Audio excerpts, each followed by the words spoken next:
ये कि जिस तरीके से बकरी के लिए हुक्म आया कि बकरी जन्नती जानवर है, इसको प्यार करो तो सवाब मिलता है, क्या ये गाय बैल को भी प्यार करने से सवाब मिलता है? बिल्कुल मिलेगा। ये तो कुर्बानी के जानवर हैं और इनको तो प्यार करने का और इनकी ताज़ीम करने का हमें हुक्म है। सही। तभी तो फरमाया कि इन जानवरों के ऊपर सवारी नहीं करनी है, इन पे कोई अपना सामान ना ला दे।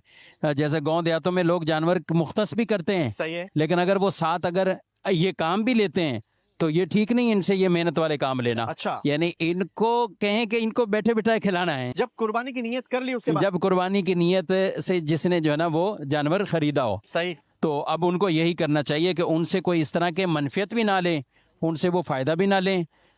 और आमतौर पे कुर्बानी के जानवरों के साथ यही होता है। तो आपने जो कहा ताज़ीम उनसे मोहब्बत करना, प्यार करना, तो बिल्कुल अच्छी नीयतों के साथ इसको सवाब मिलेगा। अच्छा मुझे ये माशा- बताएं कि अगर कोई जानवर ऐसा है कि कुर्बानी की नीयत से लिया है और वो दूध भी देता है, तो फिर ऐसे जानवर का दूध निकालना, क्या उससे फायदा हासिल कर सकते हैं, नहीं कर सकते? देखिए, जो कुर्बानी के जानवर हैं उससे दूध का भी फायदा नहीं ले सकते। अच्छा।